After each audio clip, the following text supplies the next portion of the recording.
आइए सुनिए गबन भाग 42। एक महीना गुजर गया। जालपा कई दिन तक बहुत विकल रही।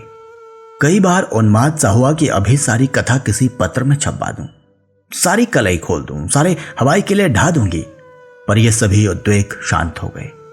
आत्मा की गहराइयों में छिपी हुई कोई शक्ति उसकी जबान बंद कर देती थी। रमा को उसने हृदय से निकाल दिया था। उसके प्रति अब उसे क्रोध न था, द्वेष न था, दया भी न थी, केवल उदासीनता थी। उसके मर जाने की सूचना पाकर भी वह शायद ना रोती।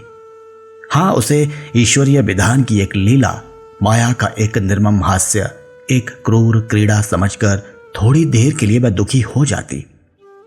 प्रणय का वह बंधन जो उसके गले में 2-2.5 साल पहले पड़ा था टूट चुका था, पर उसका निशान बाकी था। रमा को इस बीच में उसने कई बार मोटर पर अपने घर के सामने से जाते देखा। उसकी आंखें किसी को खोजती हुई मालूम होती थी। उन आंखों में कुछ लज्जा थी, कुछ क्षमा याचना, पर जालपा ने कभी उसकी तरफ आंखें ना उठाई।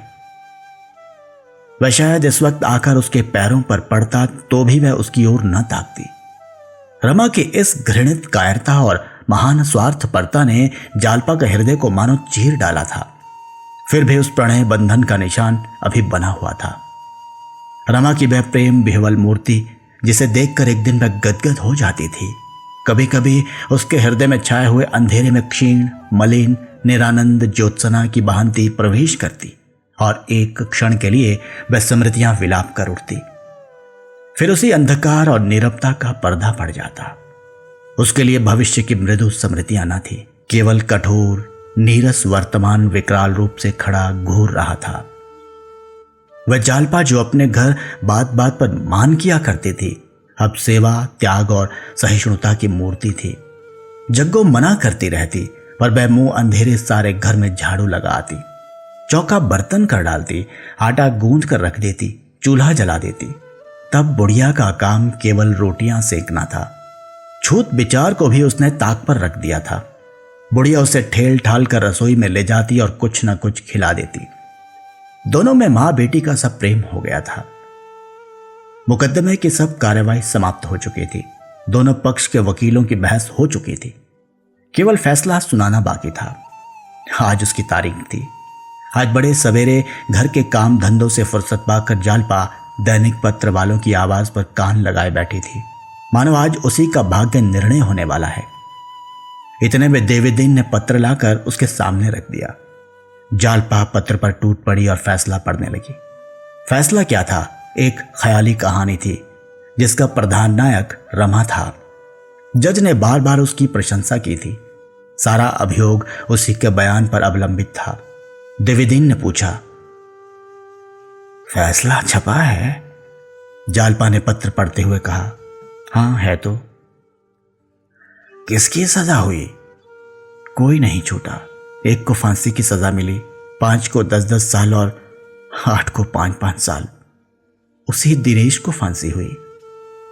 यह कहकर उसने समाचार पत्र रख दिया और एक लंबी सांस लेकर बोली, इन बेचारों के बाल बच्चों का न जाने क्या हाल होगा। देवीदीन ने तत्परता से कहा, तुमने जिस दिन मुझसे कहा था उसी दिन से मैं इन बातों का पता लगा रहा हूं। 8 आदमियों का तो अभी तक ब्याह ही नहीं हुआ और उनके घर वाले मजे में हैं, किसी बात की तकलीफ नहीं है। 5 आदमियों का विवाह तो हो गया है, पर घर के खुश हैं। किसी के घर रोजगार होता है, कोई जमींदार है, किसी के बाप चचा नौकर हैं। मैंने कई आदमियों से पूछा, यहां कुछ चंदा भी किया गया है। अगर उनके घर वाले लेना चाहे तो दिया जाएगा। खाली दिनेश तबाह है। 2 छोटे छोटे बच्चे हैं, बुढ़िया माँ और औरत।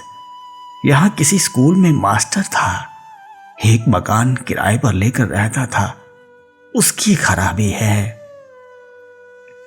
जालपा ने पूछा, उसके घर का पता लगा सकते हो? हां, उसका पता कौन मुश्किल है। जालपा ने याचना भाव से कहा, तो कब चलोगे? मैं भी तुम्हारे साथ चलूंगी, अभी तो वक्त है, चलो जरा देखें।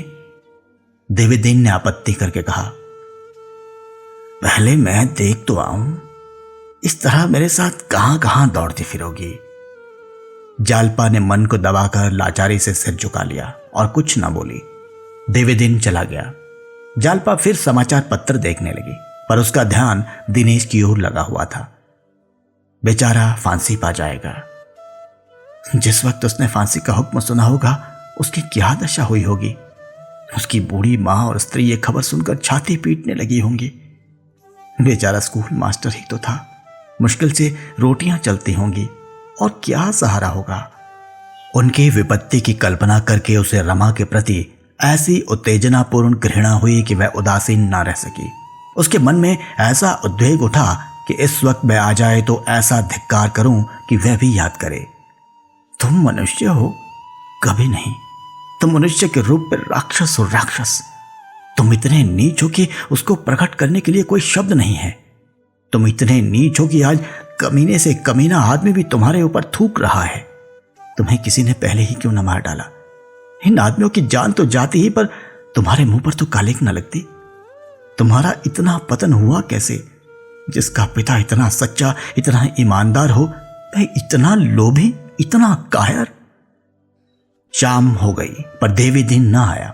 जालपा बार बार खिड़की पर खड़ी होकर इधर उधर देखती थी, पर देवी दिन का पता न था। धीरे धीरे 8 बज गए और देवी ना लौटा। सहसा एक मोटर द्वार पर आकर रुकी और रमा ने उतरकर जग्गू से पूछा, सब कुशल मंगल है ना दादी? दादा कहाँ गए हैं? जग्गू ने एक बार उसकी ओर देखा और मुंह फेर लिया। केवल इतना बोली, कहीं गए होंगे, मैं नहीं जानती। रमा ने सोने की 4 चूड़ियां जेब से निकालकर जग्गू के पैर पर रख दी और बोला, ये तुम्हारे लिए लाया हूं दादी, पहनो, ढीले तो नहीं है। जग्गू ने चूड़ियां उठाकर जमीन पर पटक दी और आंखें निकालकर बोली, जहां इतना पाप समा सकता है वहां 4 चूड़ियों की जगह नहीं है। भगवान की दया से बहुत चूड़ियां पहन चुकी और अब भी 2 सेर सोना पड़ा होगा, लेकिन जो खाया पहना अपनी मेहनत की कमाई से, किसी का गला नहीं दबाया, पाप की गठरी सिर पर नहीं लादी, नियत नहीं बिगाड़ी। उस कोख में आग लगे जिसने तुम जैसे कपूत को जन्म दिया।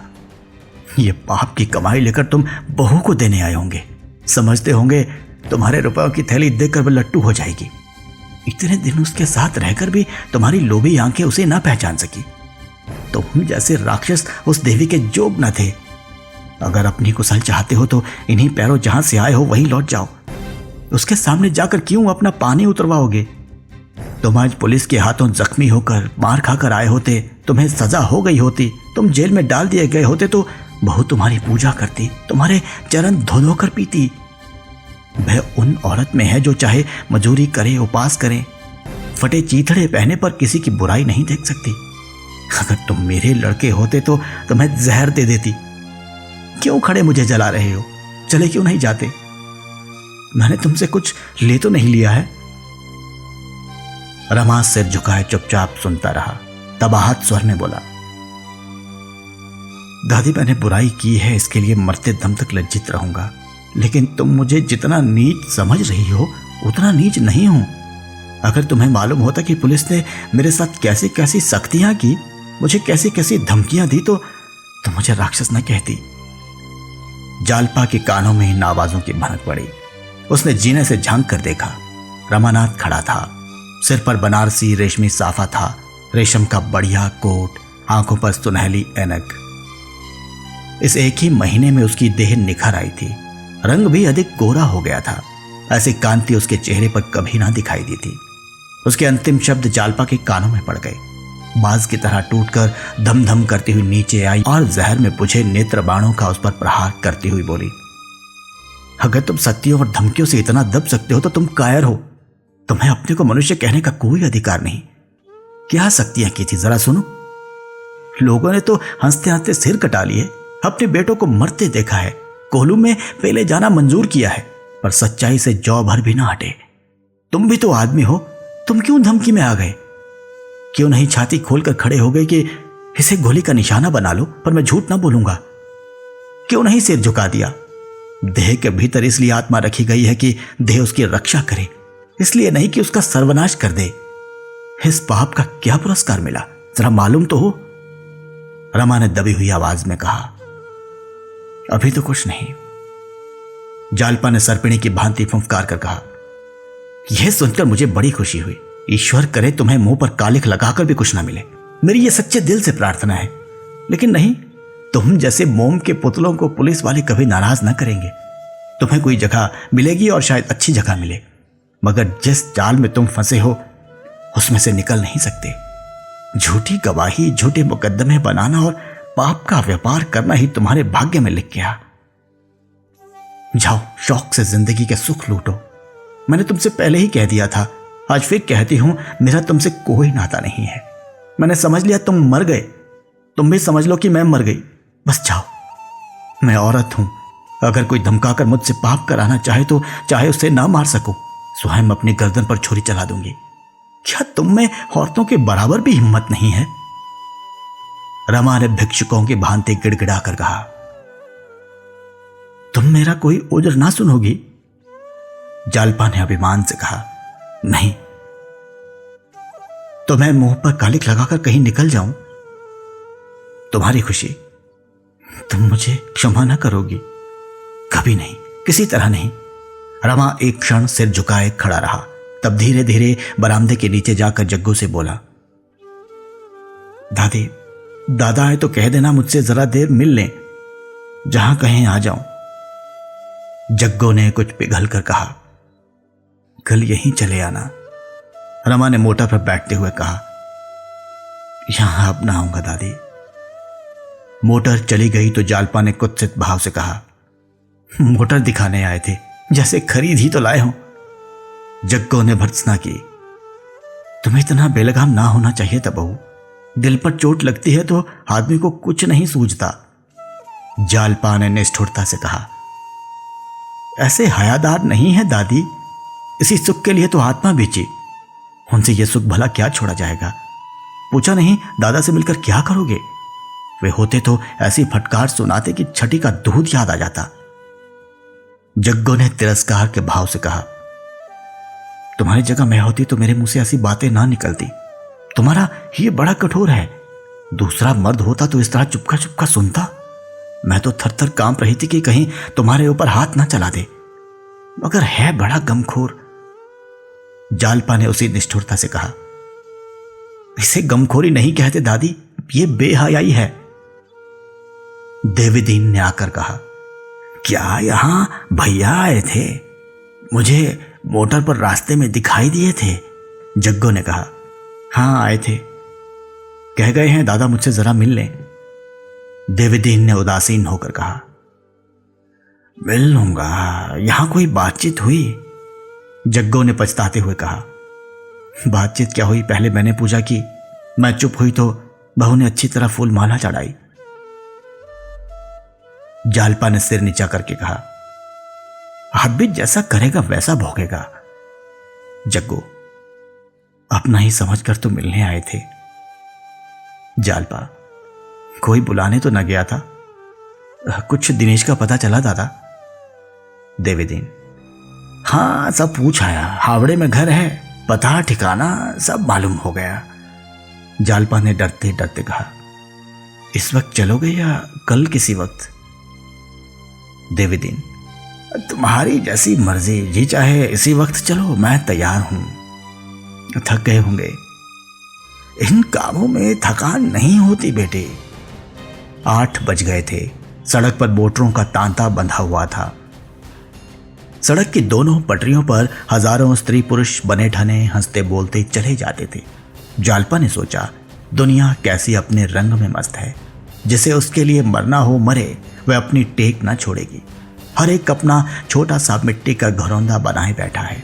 देश बह जाए उसे परवाह नहीं, उसका घरौंदा बचा रहे, उसके स्वार्थ में बाधा ना पड़े। उसका भोला भाला हृदय बाजार को बंद देखकर खुश होता। सभी आदमी शोक से सिर झुकाए त्योरियां बदले उन्मत्त से नजर आते। सभी के चेहरे भीतर की जलन से लाल होते। वह न जानते थे कि इस जनसागर में ऐसी छोटी छोटी कंकड़ियों के गिरने से एक हलकोरा भी नहीं उठता, आवाज तक नहीं आती।